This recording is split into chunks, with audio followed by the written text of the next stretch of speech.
Welcome back to the deep dive. And today, the desk is just covered in documents, and they all paint this picture of, well, something that feels a little bit conflicted. That's a good word for it. Or maybe Evolved. evolved is a good one. We are looking at an absolute icon today, but probably not the version of it you have in your head. I think evolved is generous. I'd lean more towards focused. Yeah. And you're right, we sort of have to reset the room here. Because when I say American performance car, especially when I say Mustang, Oh, yeah. most people get a very specific kind of chaotic image in their minds. It's a very loud image. It involves a lot of smoke, probably a burnout contest. And it involves going very, very fast, but only in a straight line. And let's be fair, a suspension that felt a little bit like a waterbed anytime you even thought about turning a corner. The sledgehammer approach, Yeah. that's what it was. All brute force. Low tech, high horsepower, absolutely zero finesse. But the sources we're looking at today, and we've got this detailed engineering narrative, plus the full technical spec sheet for the 2026 Mustang Dark Horse Premium, they're telling a completely different story. It's such a fascinating pivot. We're looking at a machine that starts at $69,075. Yeah. That's a really specific price. It puts it in a serious bracket of car. You're not just up against other muscle cars anymore. Yeah. You're knocking on the door of some high-end European sports cars. You really are. And to justify that kind of price, your whole philosophy can't just be more power. Yeah. And if you look through the text, the key words aren't speed or quarter mile. They are balance, control, and one that really jumped out at me, trust. Trust. That is not a word I normally associate with a 500 horsepower rear-wheel drive monster. Not at all. Usually the word is, I don't know, fear, maybe player. And that's the central tension, isn't it? That's what we're going to explore. How do you take a car that's historically known for being, a bit of a wild animal, a blunt instrument, and engineer it into something that offers, and this is a quote from the source, consistent, repeatable performance? And that doesn't just mean one good drag strip run. No, not at all. It means surviving a 20-minute session on a technical racetrack without the brakes fading into nothing, without the fluids boiling over, or without the driver just sweating through their shirt out of sheer panic. So that's our mission for today. We are going to unpack the engineering and the philosophy behind this Mustang Dark Horse Premium. We'll look at the engine, the cooling, handling, that very interesting drift brake. Oh, yeah. And even the luxury touches that make you wonder if it's a daily driver. So let's start where it has to start. The heart of the beast. The engine, that Gen 4 5.0L Coyote V8. Okay, so for all the spec hunters out there listening, the big headline number here is 500 horsepower. Which is a huge milestone. The documentation says this is Ford's most powerful naturally aspirated 5.0-liter V8 ever. But, and this is really crucial, we shouldn't get hung up on just the number 500. Why not? 500 is a nice, round, very marketable number. It is, but in today's world, horsepower is, well, it's almost cheap.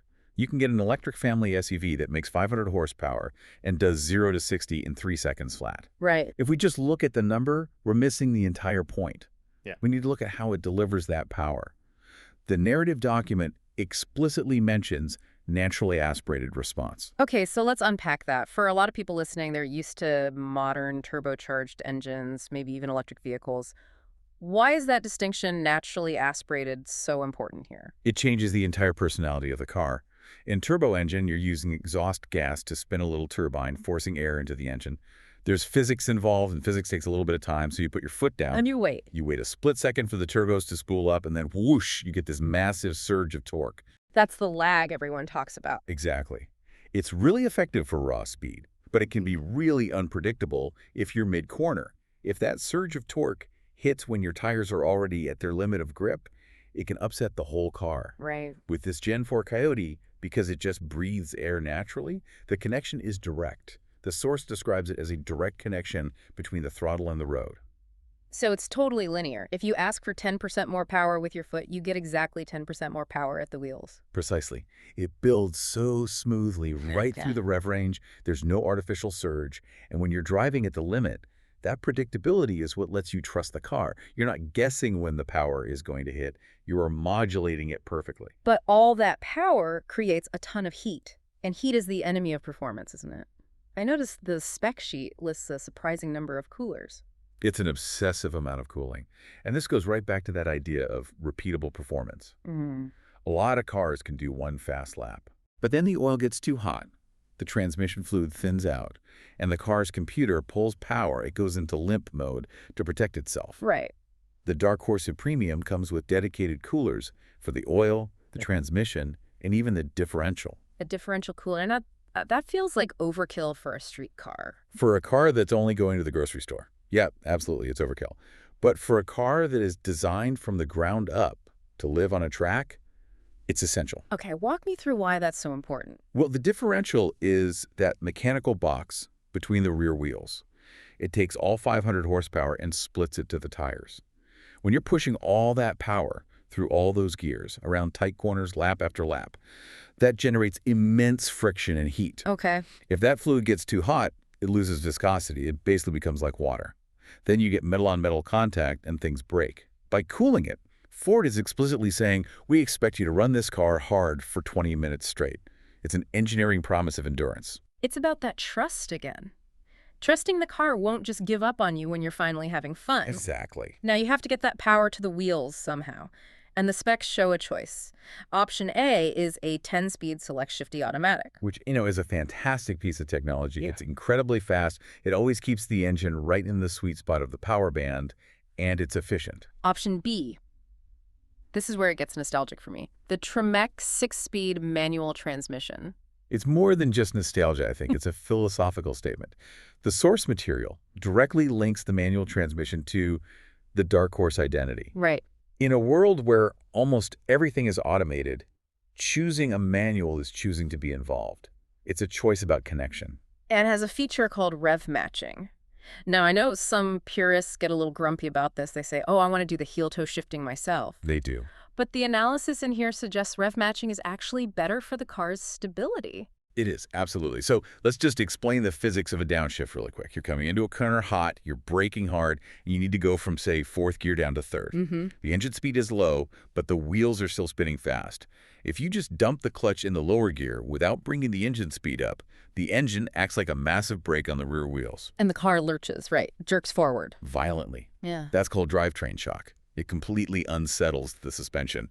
And if you're already braking at the limit, that shock can lock the rear wheels for just a split second and send you spinning right off the track. Which is the opposite of trust. The exact opposite. Rev matching electronically blips the throttle the instant you move the shifter, matching the engine RPM perfectly to the wheel speed for the next gear. It makes the shift totally seamless. The source notes that this maintains balance and smoothness. So it's not just about making you sound like a professional driver. Yeah. It's about preserving that mechanical harmony so the chassis stays planted. You still have to do the work. You have to pick the right gear and time it right. It rewards your skill, but it removes the one tiny error that could, crash the car. It's a performance safety net. Okay, speaking of spinning and safety nets, this takes us perfectly to handling. There's a feature in here that I honestly thought was a typo when I first read it. The class-first electric hand-operated drift brake. It does sound like a contradiction in terms, doesn't it? Electric and hand-operated. It sounds like something out of a video game.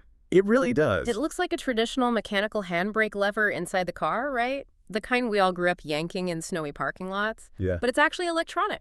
That's right.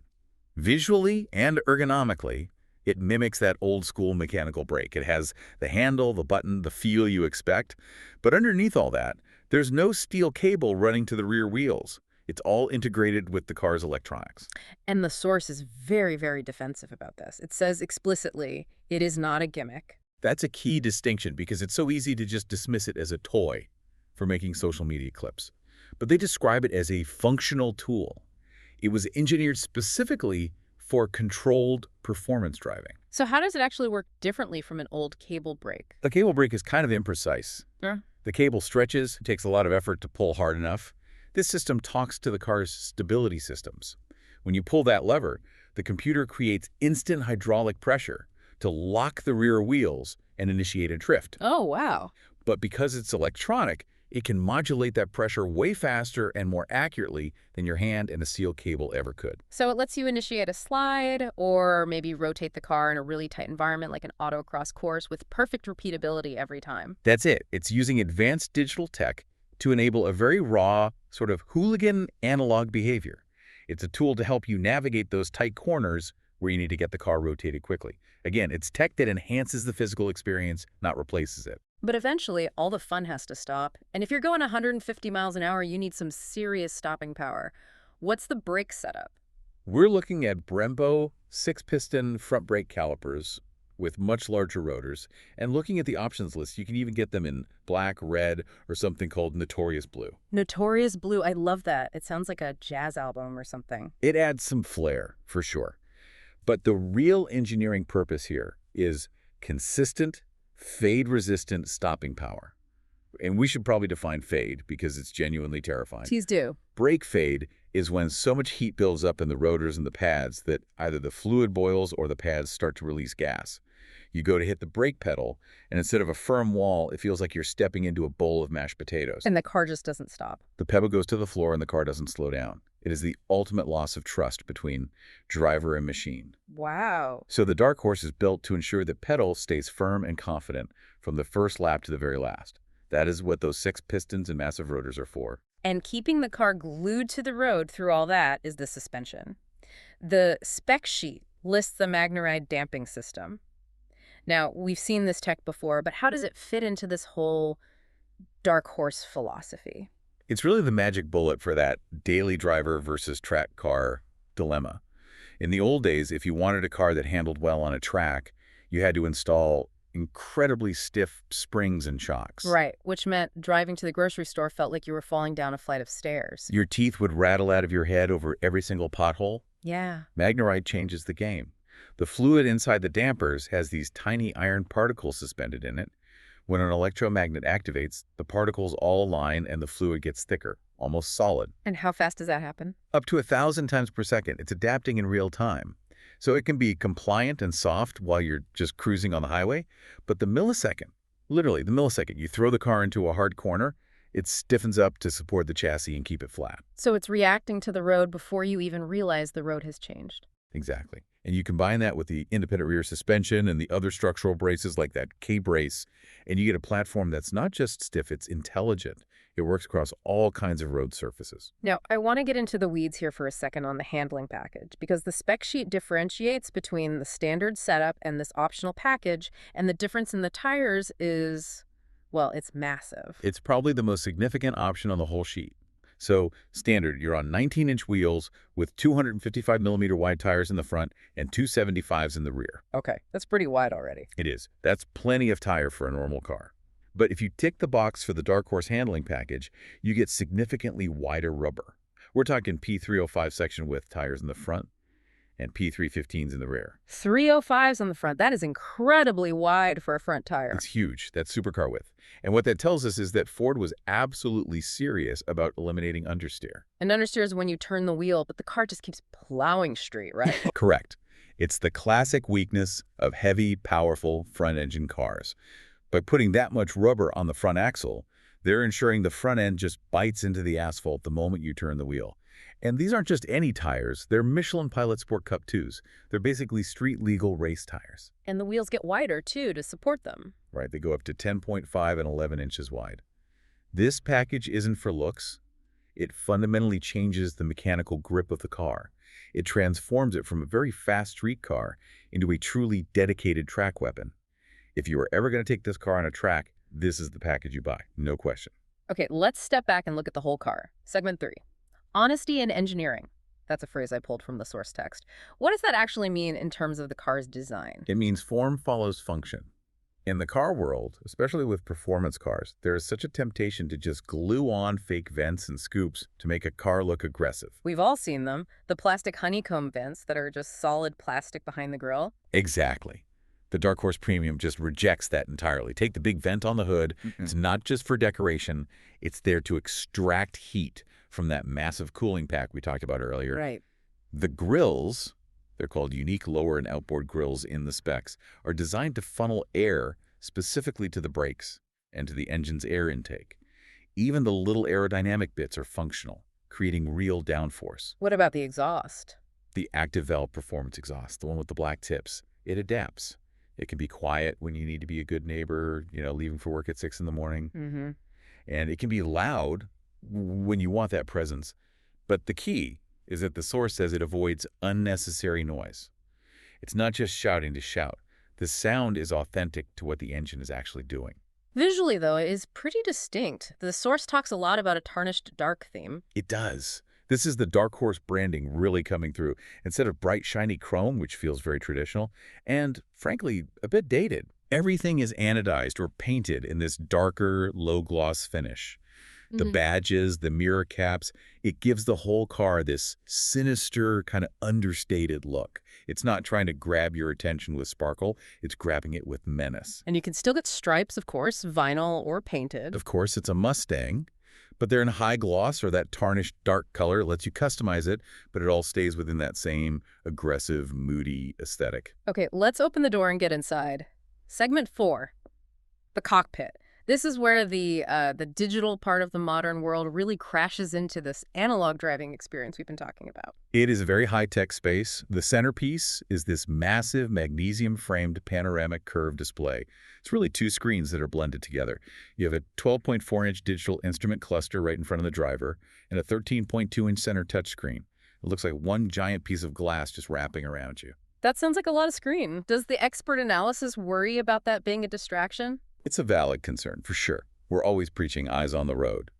But the source material really emphasizes clarity. The goal isn't to overwhelm you with your emails or social media notifications. Right. It's to present performance, data engine temps, G-forces, lap times in a really clean, easy-to-read way. It's the fighter jet cockpit approach. That's a perfect analogy. Yeah. The idea is to provide crucial data without distraction. It keeps the focus on driving. And it has something called track APSI. Yes, which gives you real-time insights into what the car's doing. It's like having a little race engineer riding shotgun, showing you an accelerometer, acceleration timers, brake performance, all that stuff. But even with all those screens, they haven't forgotten the physical touch points. I love the description of the steering wheel. Leather-wrapped, flat-bottomed, with a performance suede insert. And that suede is crucial. Why? Is it just for a luxury feel? Not at all. It's for sweat management. If you're really driving hard on a track, your palms get sweaty, leather gets slippery, suede or alcantara, it absorbs that moisture and helps you maintain your grip. And the flat bottom on the wheel. It gives you a little more legroom, especially if you're trying to do that heel-toe shifting we talked about. Yeah. But it also gives you a tactile reference point. Without even looking down, you can feel exactly where straight ahead is. And the seats, we have options here as well. The standard seat is a 6-way power driver seat with memory, which is nice and comfortable. But if you're serious about that handling package and those super sticky tires, you're probably going to want the optional Recaro Micro and Suede sport seats. Those are the ones with the big bolsters on the side? Yeah, the big ones. When you're pulling over 1.0 G of lateral force in a corner, a standard seat just can't hold you in place. You end up sliding across the cabin, bracing your knee against the door. Which means you're using your body to hold on instead of to control the car. Exactly. The Recaros just lock you in place, the arms are loose, your feet are precise. It's a piece of functional equipment. But it's not all hardcore race gear. It creates a whole ambience. There's my-color ambient lighting and even a B&O sound system. 12 speakers, including a subwoofer. And this points right back to the duality of this car. It's a track car, absolutely. But when you're driving home from that track day, you want to listen to music in high fidelity. Yeah. You want the cabin to look cool with customized lighting. It doesn't punish you for driving there on the street. That leads perfectly into our last segment here, daily usability and safety. Because this is the contradiction that I find the most interesting. We've got this 500 horsepower track-focused machine that also has USB smart charging ports and memory seats. And a 4G modem. And Sirius XM. It's this daily driver factor that most pure sports cars just completely ignore.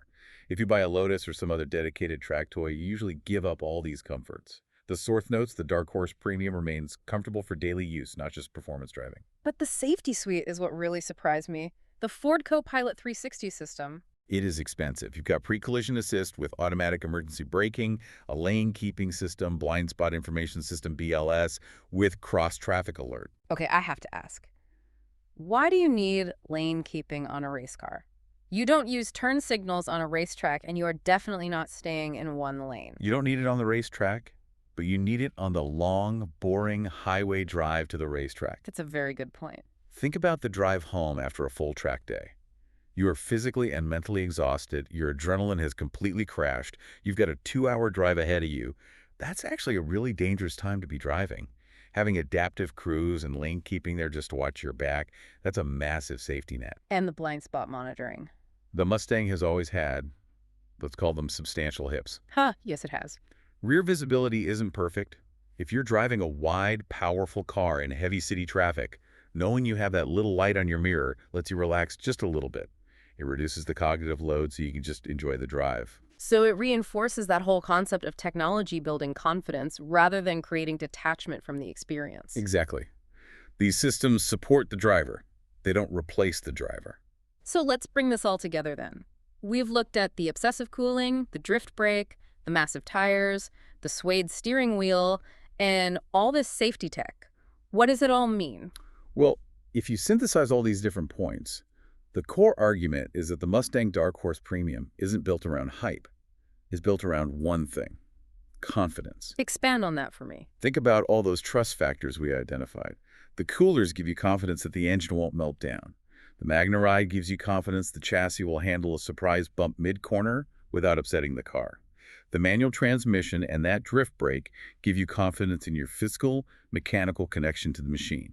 It's not just asking you to hold on and pray for the best. It's actively engaging the conversation with you. That's it, exactly. It communicates. It tells you what the tires are doing through the steering wheel. It tells you what the engine is doing through the throttle.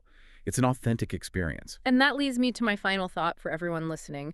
We're living in an era where cars are becoming more and more automated. Electric motors give you this instant, silent torque that feels more like a light switch than an engine. Steering wheels are becoming disconnected from the road. We're losing that analog feedback loop. We're sort of becoming passengers in our own vehicles. Exactly. So here's the question I want to leave you with. Is the Mustang Dark Horse Premium the peak of the analog driving experience in a digital world? In this sea of automated transport, does this car represent a final, powerful stand for authenticity? A machine that communicates clearly with its driver, asks for skill, and in return, gives back trust. That's a powerful thought. It might just be one of the most honest cars on the road today. Something to think about the next time you see that pony badge. Thanks for listening to this deep dive. We'll catch you on the next one.